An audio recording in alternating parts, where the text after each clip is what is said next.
Hey guys, Timothy here. We are going to continue our set review for Battle for Zendikar, this time with the red cards. Red definitely got shafted for constructed, but for limited it still looks like a pretty viable option. So let's go ahead and jump right in, and our first card would be in one of our Eldrazi, the Vestige of Emrakul. So we get a 4-mana 3/4 with Devoid and Trample. Not anything really to say here. This plays the same way as a lot of the 4/3s we've probably seen in the past. Some that come to mind are Summit Prowler, Borderland Minotaur, and Skyraker Giant. 4/3s and 3/4s, very similar. Sometimes they come down and they just kind of sit there as big blockers, so your opponent's earlier creatures can't get through, and I imagine this will play the same way. Given it Trample is kind of interesting, it means that it's not so easily chumped, and the 4 toughness is pretty good, so it's a little bit better than a Hill Giant. A solid common, and I would not mind having one of these in any red deck I'm playing. Moving on, we get Touch of the Void, so a okay removal spell. 3 mana, Touch of the Void deals 3 damage to a creature or player, and it exiles the creature if it dies. Now, I think that's the relevant part here, that it exiles. We're going to see that red only has 1 creature with Ingest, so if you're playing red, you need to pair it with a color to exile things, or you need to play spells like this that can get things into exile if you want to take advantage of processors and other cards. Red is not super heavy on using the exile pile, but it has a good number of cards that can bring cards into exile. As for this card itself, dealing 3 damage is just fine. We're leaving a format that had Lightning Javelin, and the Scry was nice on Lightning Javelin, but 4 mana is a lot more than you want to spend for 3 damage. 3 mana for 3 damage is fine. It's not the best way to deal 3 damage compared to cards like Lightning Strike, but it is still 3 damage, it is still creature removal, and it can just win you the game sometimes, and I would not be surprised to see some games end with just flashing your opponent a Touch of the Void and dealing that last little bit of damage. Nettledrone's a card that I think is going to be very good for a common. It's a 3 mana 3/1. It can tap to deal a damage to each opponent, and when you cast a colorless spell, you untap it. Now, your deck is not going to be made entirely of colorless spells. You're going to have probably a nice mix of devoid creatures, colorless spells, and colored spells. This card reminds me a lot of Lobber Crew, and Lobber Crew could actually do quite a bit of work. Lobber Crew was a creature from Return to Ravnica that could tap for the same effect, and had a similar effect untapping when you cast a multicolored spell. Oftentimes you could get 2-3 even damage per turn off of Lobber Crew if you could consistently cast multicolored spells. In this case, Nettledrone is even more exciting for me because it is a 3/1, so it attacks well, and you can even use its ability, dealing a damage to an opponent, and use it kind of as a combat trick, casting a colorless spell during your opponent's turn, untapping this, and using it to block when your opponent had counted it out of combat. So I think this is a real card. It seems uncommon quality to me. Maybe I'm overrating it, but the fact that it attacks well, it blocks and probably trades, and it can just add up a lot of damage over time really excites me for a common. Next, we go to Kozilek Sentinel. This is a 2 mana 1/4. Whenever you cast a colorless spell, it gets +1/+0 for the turn. This is just a fine common. I think it's more filler than anything. The 1/4 stats are already pretty good for a 2-drop, so I wouldn't mind playing it main deck. The 4 toughness means that things are going to have a hard time getting through it in the early game. It doesn't attack super well, and even if you're casting a colorless spell before it attacks, it's still probably just a 2/4, and most likely the maximum is going to be a 3/4, so it can get damage in, but it's not very likely. This is more of a defensive card. Again, though, if you're casting colorless spells at instant speed, you can use this to kind of buff it up and trade when your opponent wasn't expecting a trade. So this can take down some 2/2s with a well-timed colorless spell. I would be fine playing one of these or sideboarding them in against more aggressive decks. Here we get a good card on curve, a 2/1 Trappler. When a land enters the battlefield, it gets +1/+1 for the turn. So this is just a fun card. At the very minimum, it is going to be a Trappler, and even if it gets blocked by an Eldrazi Scion, it gets in for 1 damage plus trades pretty well in the early game.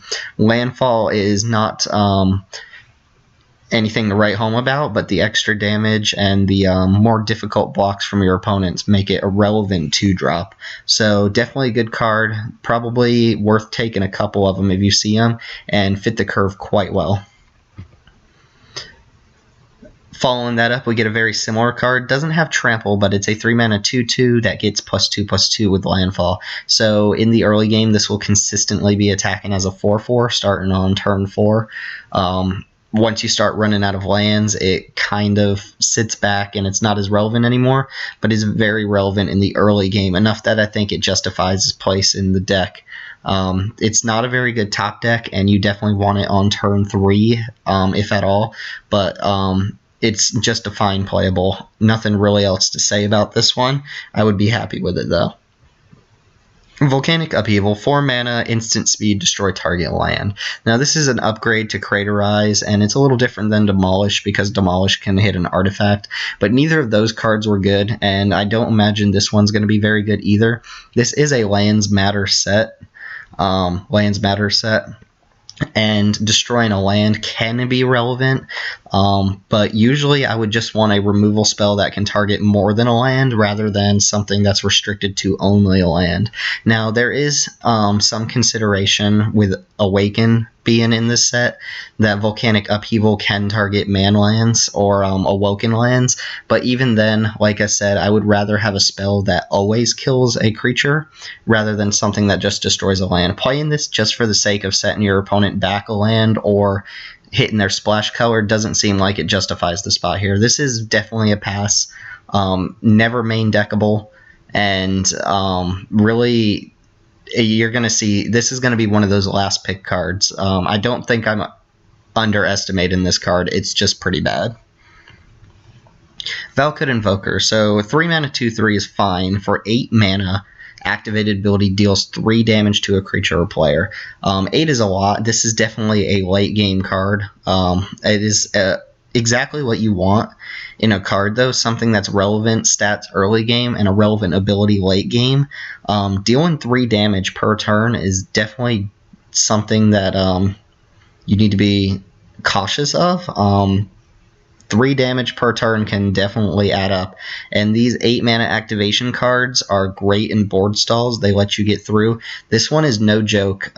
If you get to the point where you're repeatedly activating this, you're probably in a situation where the game is in your favor, and you're going to wrap it up very quickly. 3 damage per turn is great. Even if it's throwing 3 damage at creatures, it's picking those off. And if you don't make it to 8, it's still a 2/3 for 3, so it's just fine of a card.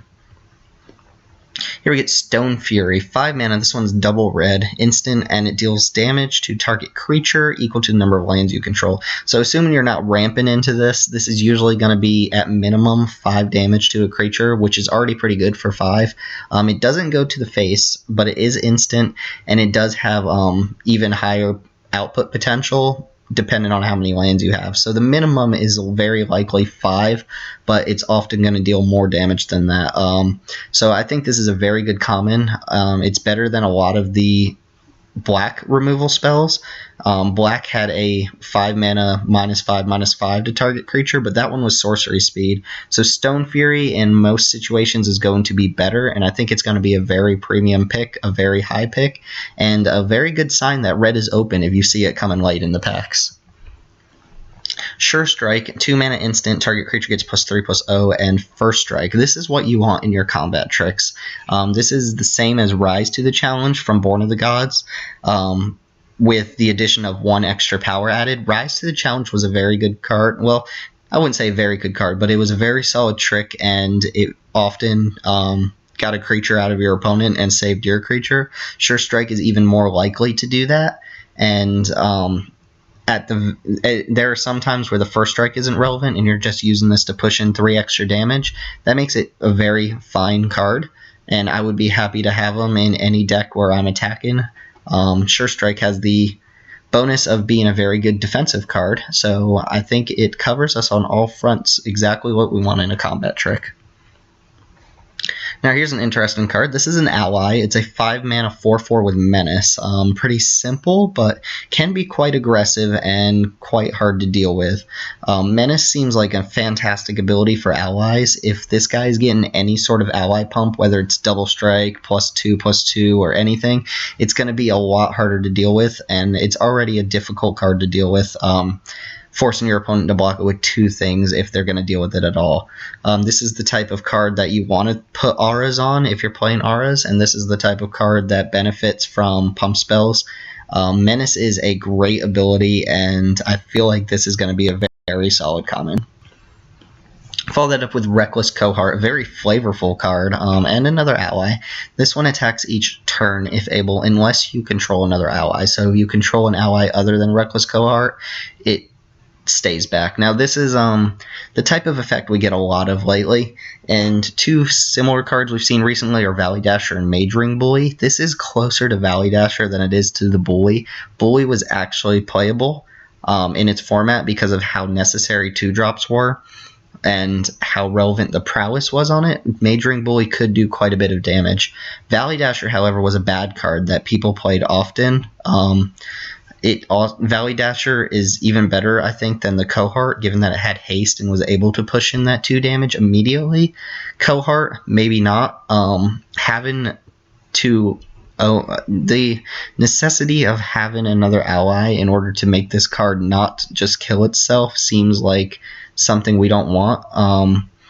And while it does pass the 2/2 for 2 test, I don't think you usually want the type of cards because they often just jam into your opponent. If you're very dedicated allies, this could be fine, or if you have a lot of things that benefit from you casting allies, that makes this a decent card in the late game, but as early game 2-drop, this is not really what I'm looking for.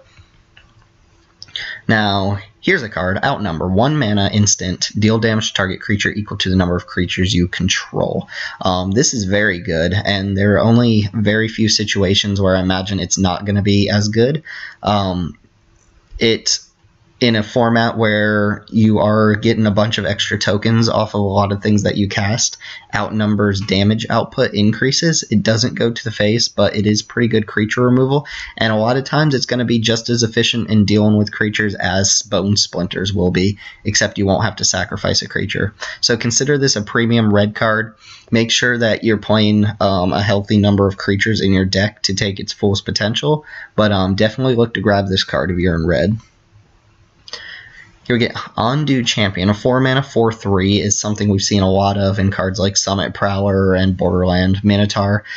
This is an upgraded Minotaur. Not only is it an ally, but it has a rally ability that gives your creatures trample. So if an ally enters the battlefield, or when this enters the battlefield, everything gets trample for the turn. That is a very relevant ability if you're attacking a lot or if you're trying to push through damage. And this card's base stats are already justifiable for its mana cost, so this is a definite include in any deck that can play it. Following up, Goblin Warpaint. So we get this reprinted. It's an aura that gives a creature +2/+2 in haste. Now, last time we saw this was in Modern Masters 2015, and it was pretty poor in that set, except in very, very rare situations, such as the double strike deck or a very aggressive deck. I have a feeling it's going to be a little bit better this time around. It does still have the problem of the creature just dying and you getting 2-for-1s. And there is a decent amount of removal in this set that kind of punishes cards like this. You only really want to play Warpaint if you are absolutely on the aggro plan, and Warpaint on a 1-drop or 2-drop can definitely push in a lot of early game damage. It's also fine on a flyer. A lot of times cards like this, and I probably should have included Infectious Bloodlust as a similar card, you can use them in the late game to push in automatic damage on a creature you just drew by giving it haste and a pump, and sometimes that'll be enough to win you the game. I wouldn't draft this highly, but if I'm very aggressive, I would not mind having 1. Probably not more than that, though. We get Lava Stepwriter. This is a 1-drop in red that has the activated ability for 3 that gives it +2/+0. So this isn't bad by any means, but it's definitely not good. It's a very medium card, and it stops being relevant later in the game. It would take 6 mana to make it a 5/2, and that would still just trade with pretty much anything. 6 mana to make this into a Cobble Brute doesn't seem great. I'm not going to write it off as unplayable, but it's definitely not something I want a lot of. Belligerent Whiptail, 4 mana for a 4/2, landfall gives it first strike for the turn. If you can do that at instant speed, this becomes pretty crazy. If you're only doing it sorcery speed and your opponent sees it coming, it's less crazy. This reminds me a lot of the Sabertooth Outrider from Dragons of Tarkir. That card was much, much better because it had trample and was more reliably able to turn on its first strike. This creature requires you to constantly be playing lands in order to get the first strike. I feel like this is still a fine playable common, but in situations where you're not hitting your lands, it becomes much worse and very easy to kill off. Boiling Earth, a card I'm not very excited about here. This is 2 mana, deal 1 to each creature your opponent controls, awaken 4 for 7. Now, this is also an effect that we've seen pretty often. I remember Scour and Sands, but that was instant. This is sorcery speed. Really dealing 1 damage to each opponent's creature. There are a good number of X1s that this deals with, and it also kills off Eldrazi Scion. But I think its sideboard really... I would really only keep it in the sideboard. I don't think I would ever main deck this card. The Awaken cost is just way too expensive for what you get. 7 mana to make a 4/4 is not going to be amazing, and the 1 damage at that point in the game may not even be relevant. By the time you're casting this for 7, if your opponent has a bunch of X1s on the field, something strange is happening in the game. So keep this in the sideboard in case it does have a lot of targets that it kills, or if your opponent has lots of ways to make Eldrazi Scions. Other than that, I think I don't really want the card very often.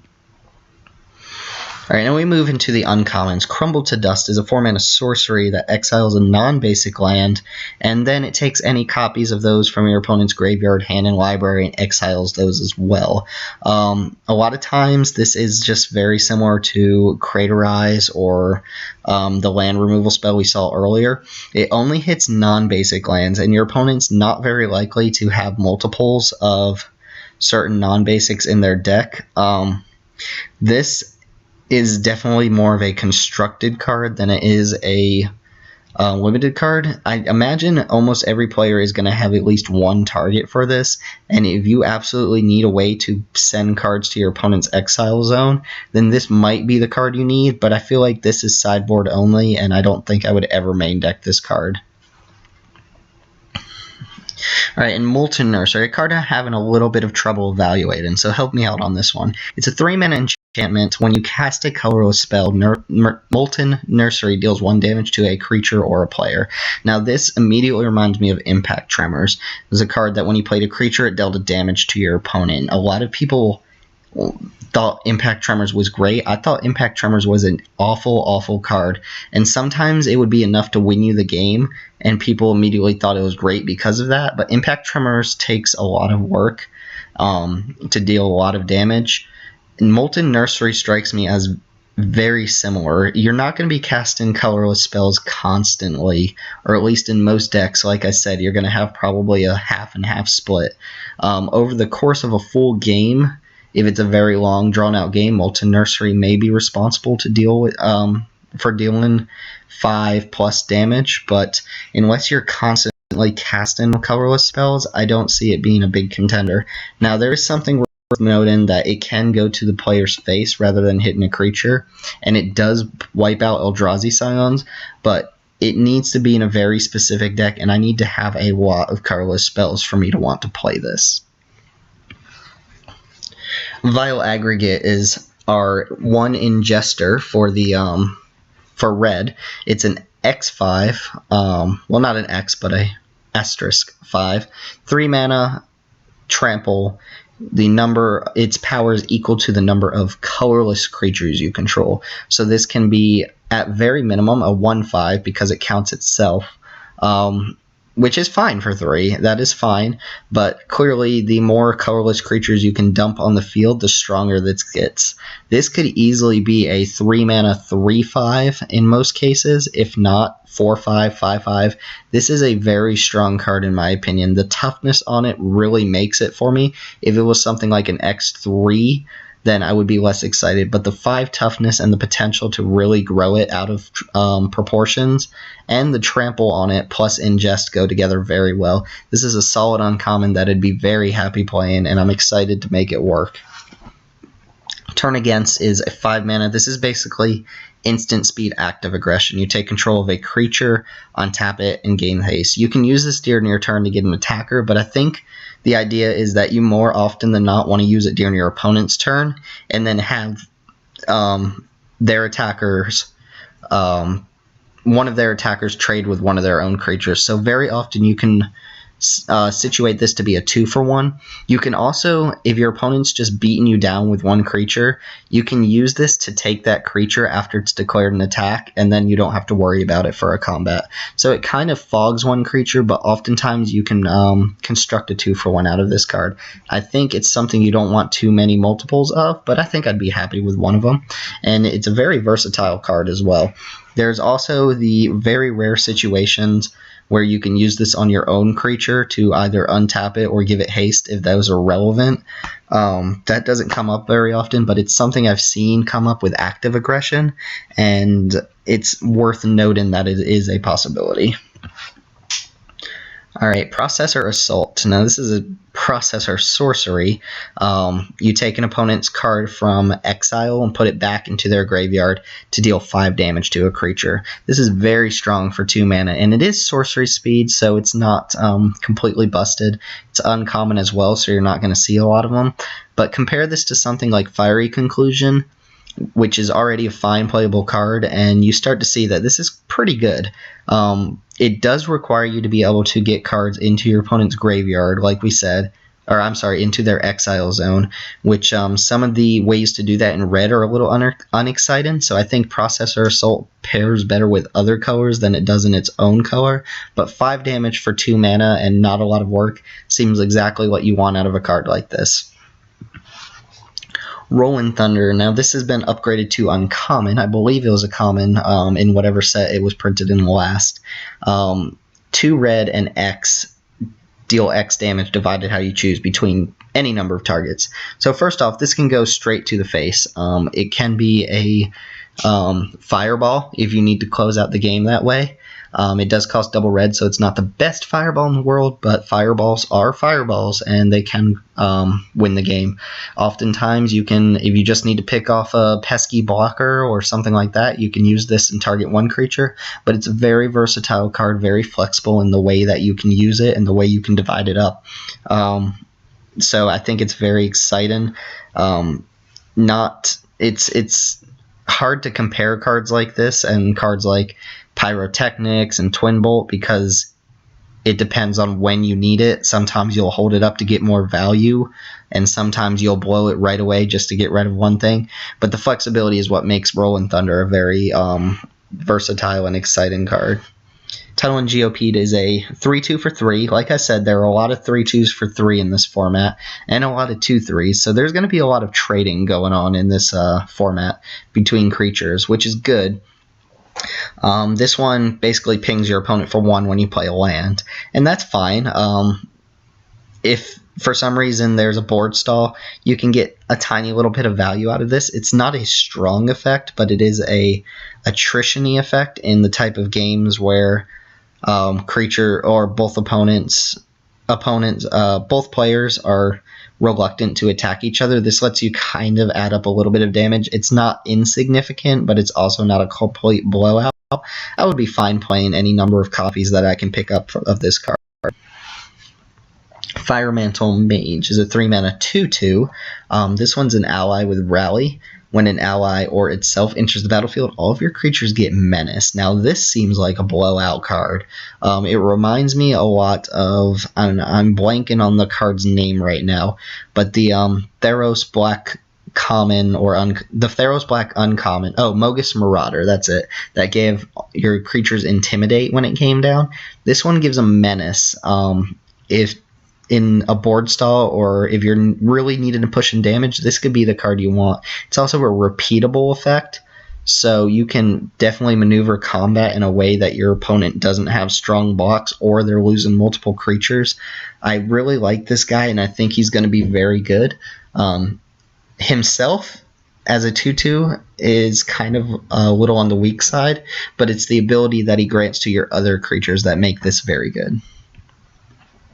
Chasm Guide is another rally ally, and this is the haste ally that we needed. It's also a 4 mana 3/2, so it's a little behind curve, but it does have haste, and it does give your other creatures haste as well. In an ally deck, this is quite insane. All of your allies will be able to attack and reap their benefits immediately, and at the very least, this attacks as a 3/2 into an empty board or a board with no blockers. I think this is a card you want to pick up early, and it would actually push me to draft allies a lot earlier or a lot higher than I might. Apparently we're zooming. Let's go to Aquam. I might be pronouncing that wrong. Aquam Stonewaker. This is a 2 mana 2/1, so we've got the bear test down. When a land enters the battlefield, you can pay 2 and a red to make a 3/1 elemental with trample and haste. You exile it at the next end step. We've seen a card similar to this. It was a satyr from Born of the Gods. That was a very similar effect, but it was a 3/1 for 3. And it required you to untap for the same ability. This comes down earlier as a 2/1, so it starts attacking quite earlier and it trades earlier. The elementals are 3/1s, and really I don't think this card is amazing. It's the type of card that you use its ability when you have nothing else to do. A lot of times I would rather just be adding to the board with creatures that are going to stick. But if you need to push in extra damage or you have a reason to be making the 3/1s instead of adding to the board, or if you just have nothing else in your hand to do when you play a land, this could be a good use of your mana. I like this card just fine because it's a playable body without its effect. So the effect is really just upside, and those things together make this a fine playable card. Our red Retreat to Valka. Now, bear with me here. This might be a bit of a stretch. So when a land enters the battlefield, you choose to either give a creature +2/+0 or target creature can't block this turn. Now, the part that really gets me here is the creature can't block this turn clause. This reminds me a lot of Goblin Heelcutter. Goblin Heelcutter was an insane card in draft for a common. 3 mana to dash it out. When it attacks, it has the same effect. Target creature can't block. Now, this may be a bit of a stretch to compare these two, but I think the repeated inability to make your opponent's creature block is amazing. Obviously, Heelcutter deals damage along with it, but Heelcutter actually had to declare an attack in order for that to be relevant. Retreat is going to be a lot harder to get rid of, and lands are going to be more consistent than Heelcutter. At some point, Heelcutter is just going to die, or it's going to run into a board where it's going to get eaten up, or it's going to eat an instant removal spell before it can even declare an attack. I think Retreat is going to be very good, and the +2/+0 ability is not irrelevant either. It helps your creatures trade if you need to get rid of a blocker, and if you have flyers, it just starts to become very good. I think this card is one of the better retreats for that reason, even though we haven't seen an unplayable retreat yet. Let me know what you think of this comparison. I know it's a bit of a stretch, but I think the end game is kind of the same between these two cards. Alright, moving along, we get to our rares. Barage Tyrant. Barage Tyrant is a pretty neat card. Worth noting, it's just an Eldrazi. It's not a process or anything like that. But for 3 mana, you sack another colorless creature, and the Tyrant deals damage equal to that sacrificed creature's power to target creature or player. So this strikes me as a very strong card. It can start flinging, basically.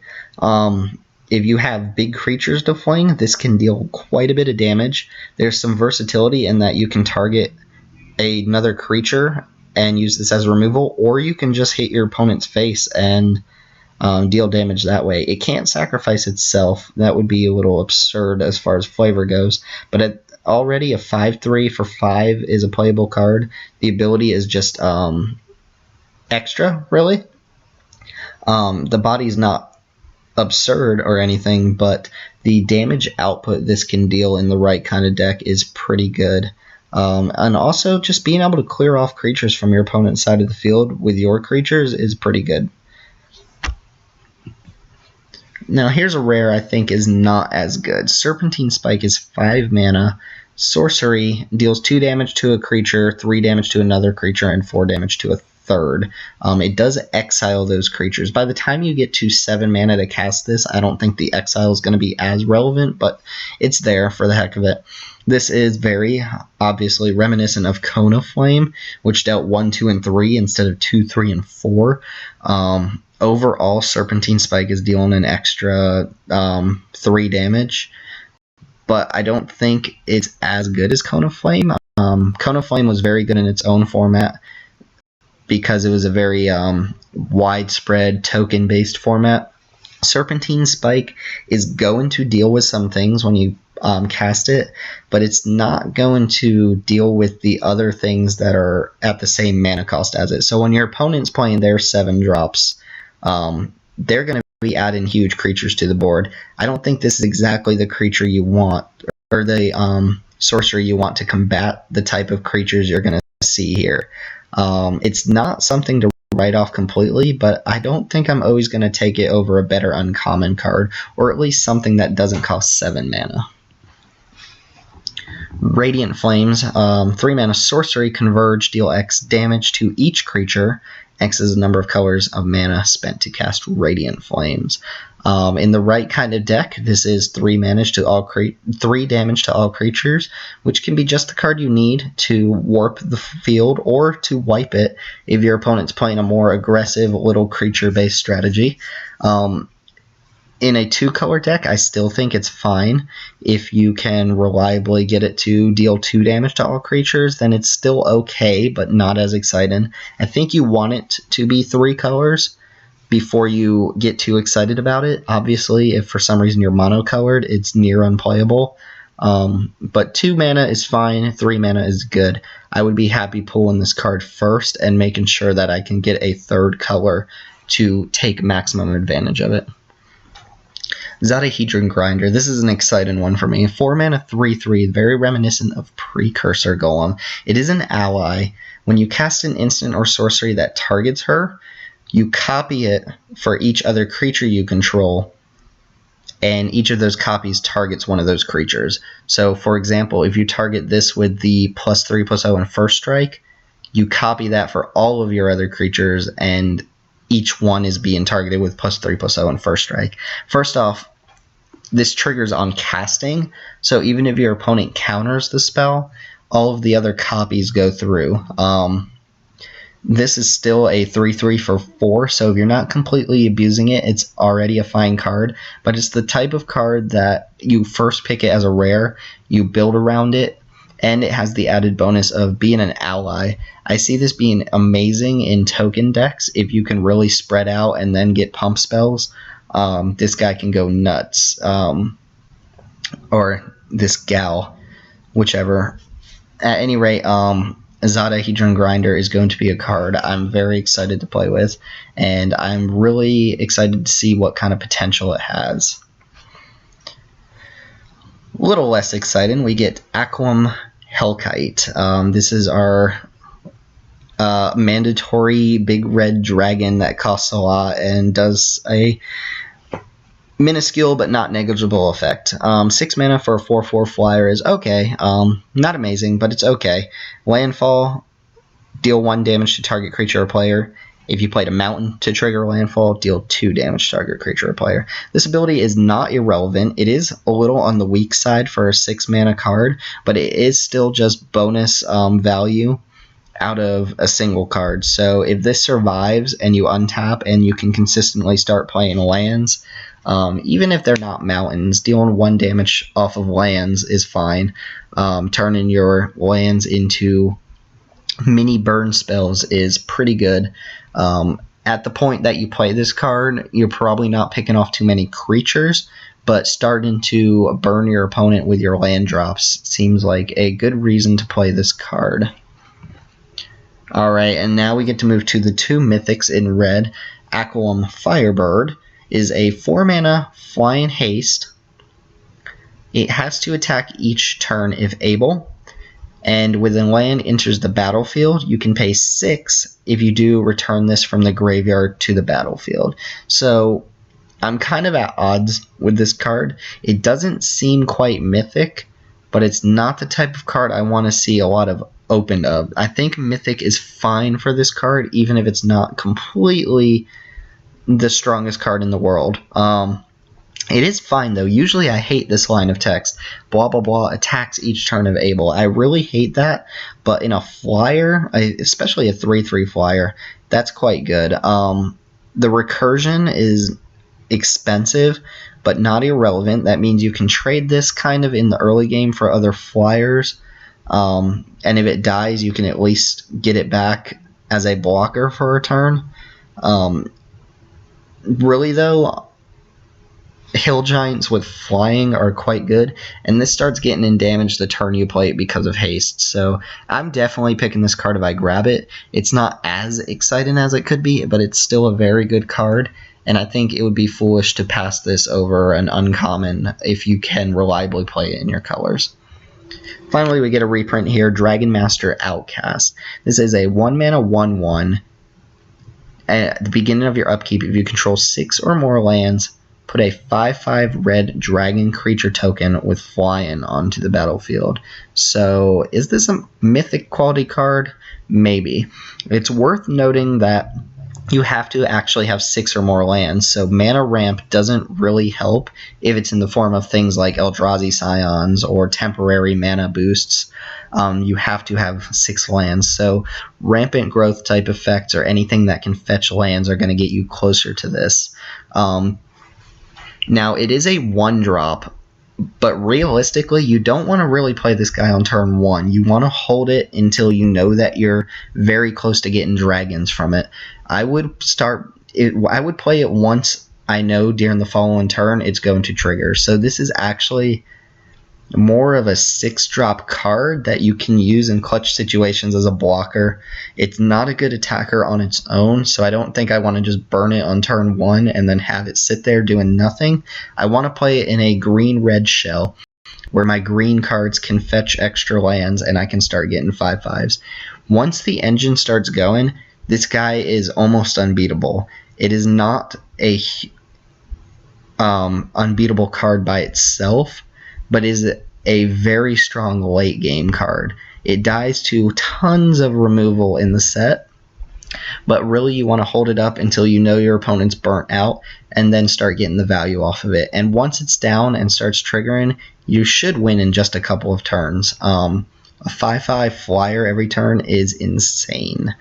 However, this card is a fair card. It's not busted, and I would be fine playing it in any red deck. But like I said, red-green is the sweet spot for it.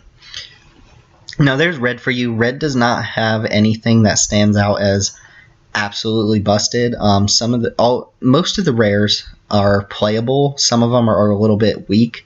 Some of them are quite good. The common slots are pretty good, and the removal spells at common are pretty good, at least the damage-based removal spells. But other than that, red seems like it's kind of a middle ground based on the black and the black and white that I've already reviewed. I think red is a little lower than both of those colors. And it's a little less synergistic as well, even though it has a lot of good cards, especially at uncommon going for it. So I'll definitely be playing red if I open a good starter, but it's not a color I'm super excited about right now. So let me know what you think.